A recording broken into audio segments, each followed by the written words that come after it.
The collections really originate in the 19th century with the Literary and Philosophical Society. It was formed in 1822.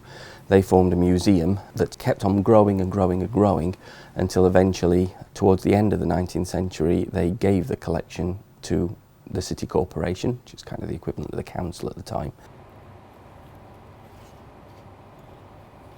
It's described on the catalogue card as being probably an eagle, but it's really obviously a duck. And I like the idea that you're going into battle, you're commanding and you have a wonderful kind of presence, but you're wearing a duck on your head. The biggest collection I look after is Metalwork, and there's over 16,000 pieces in that collection, dating from sort of Paleolithic flints to cutlery made in the modern day. We always have a very limited acquisitions budget, so we're very careful with what we buy. And it also has to fit our collecting policy. We have quite a strict collecting policy for visual art. The drive behind donating, I think, is people wanting to leave a mark. They want to leave a legacy to the city, something that they know will carry on through the generations, that people will be able to see this thing that they've owned. And it's something that adds to the wealth of the city, not the financial wealth, but the cultural wealth. We initially do a lot of research into artists that are relevant, that fit the collecting criteria. So, for example, we currently look for artists that have the theme of identity. So it's slightly different in archaeology than in other fields. So we can get finds a number of ways, but because it's archaeology, it really has to be dug up. So we get chance finds, but again, they need to be from Sheffield area, so they need to be in our collecting area for a start, or relating to one of our collectors from the past. Because Sheffield doesn't have a lot of open fields, we don't get that many finds from here, sadly. Our main way is through excavating units. So when a building needs to go up, or a building works is happening in the city, archaeological investigations are legally obliged to happen. So when someone offers us something, the first thing we have to do is find out whether it's got a good story behind it, whether they bought it themselves or if it was a family heirloom, something like that. That would be a really good story to have. We have a slightly wider collection area, which is into Derbyshire as well, and it's just where other museums are unable to collect because it's out with their collection area and they have fewer resources and less space than us, so we take those in as well. My team and I make all the kind of display components, so we'll make the plinths, we'll make the large plinths that objects will sit on, and we'll make smaller plinths to go inside. And we've recently started doing brazing and working with acrylic, making bespoke mounts for objects to kind of make them, rather than just laying them on a plinth, you kind of stand them up, put them on a little arm or something, open a penknife out, for example, or something, to make it look a bit more interesting.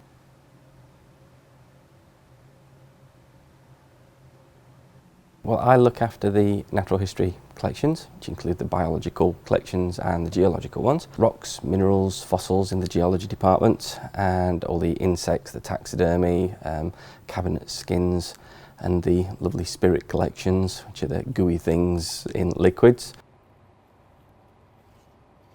And so this is a red squirrel. Obviously don't get many red squirrels around here anymore. In fact, the last ones to be seen around the Sheffield area were from around when I was born, nearly 40 years ago.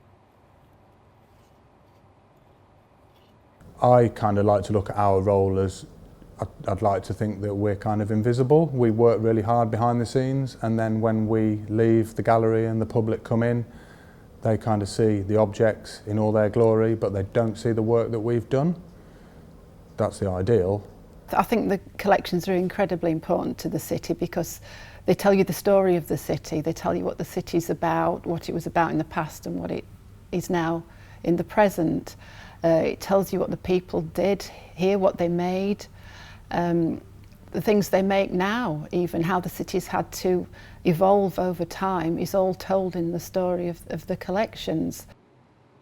Because Sheffield was known for its cutlery and known for its metalworking skills, they wanted to kind of showcase that for everybody that lived here. But what a lot of people might not know is we have things from all over the world. So the museum staff actually wrote to people in India and China and Japan, great centres of metalworking, and asked their staff to go out into the markets, go out into shops and go and find things. go and find objects and tools and cutlery and send it back to Sheffield. And we have some great records in the museum of which particular steamship came into Liverpool or into London, and then they'd put them on a train and they'd arrive in Sheffield and they'd open the box and they'd find all these wonderful things that came from all across the empire and beyond. We've been collecting natural history in Sheffield for coming up to towards 200 years now, and the sheer quantity of material that we've amassed in that time is astonishing, and we have to be able to track every single specimen, and when you have 180,000 of them, that's quite a tall order. We kind of, a lot of the time, have to prioritise whatever needs working on for, let's say, display purposes, for example. So, for instance, we've been currently working on the Sorby lantern slides.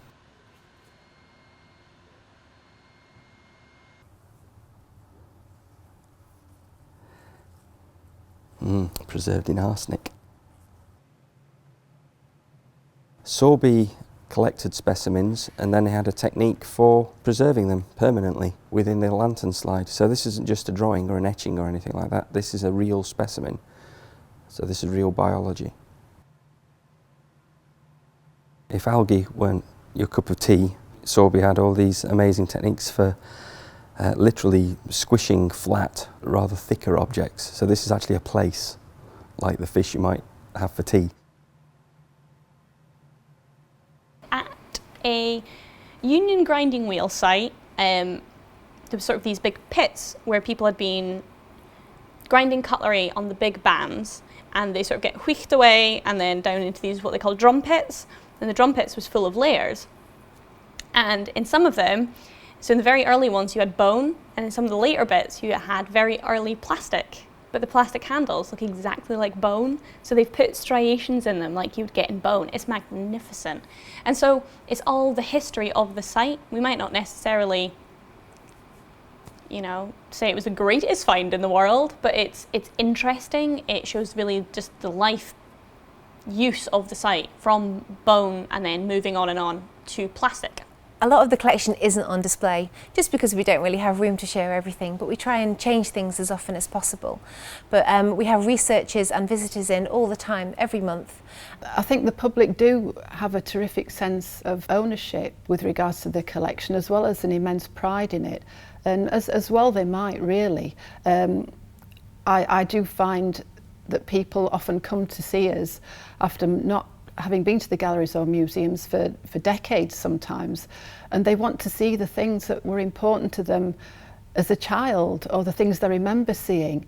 So in the museum world, we occasionally use the word disposal, and this means something very different from what the general public might use it for.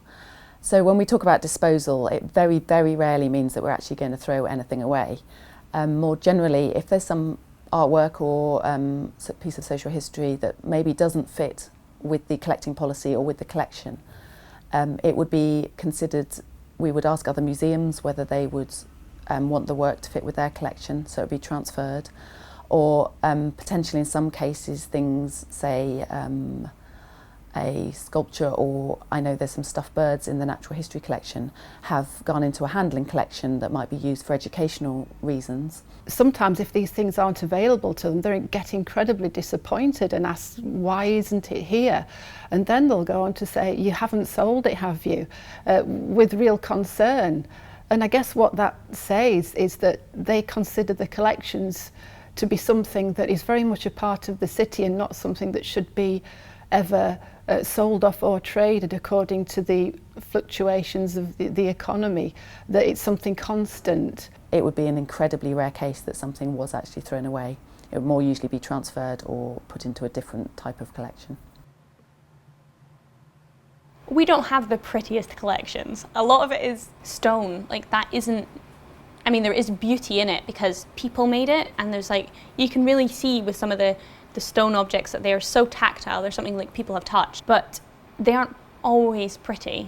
And I think dismissing something because it's not aesthetically pleasing is a mistake, because sometimes it can tell you more. So for instance, the plastic handles shows you that manufacturing site moved from using bone to using plastic, and it might have been, I think it was dated, so I think it was fairly early, so they were quite innovative. So It can tell you something about a site or a place that you didn't know before. Well, the collections are really important to the city and in fact to the country, I think, because, well, for starters, they're unique. You won't find them anywhere else. They're also irreplaceable for the most part. They're not just about the aesthetic, they're also about the data and the information behind them. So when an object isn't on display, it's going to be used by researchers. Then there's also all of that kind of scientific, morphological and genetic information that's locked up inside the specimens. Because the collection is so broad, both the Metalwork collection and the Chinese ivories and the World Cultures collection, we've had people come and look at our Pacific material, things made in the Islamic world, things from Fiji. We've had people from Japan coming and look at our collections, Germany, Switzerland, so people from all over. So when the collection isn't on display, it's used all the time by a huge variety of people. And then there's just inspiration. We get quite a few artists coming in. They want to know what animals look like in particular poses from various different angles. So it's useful to be able to look at taxidermy specimens and manipulate the objects in a similar way as you would if you're trying to learn how to identify it. I think the archaeology collections are important because it tells you about people in the past, and you can see that in things like in archaeology, because the pots were made by everybody, and that's everybody's personal design and stamp and just that little bit on them. I don't know, I'm not from Sheffield, but I feel like I'm from Sheffield now because I see all these things and you feel connected with all these things, which makes you connected with the city.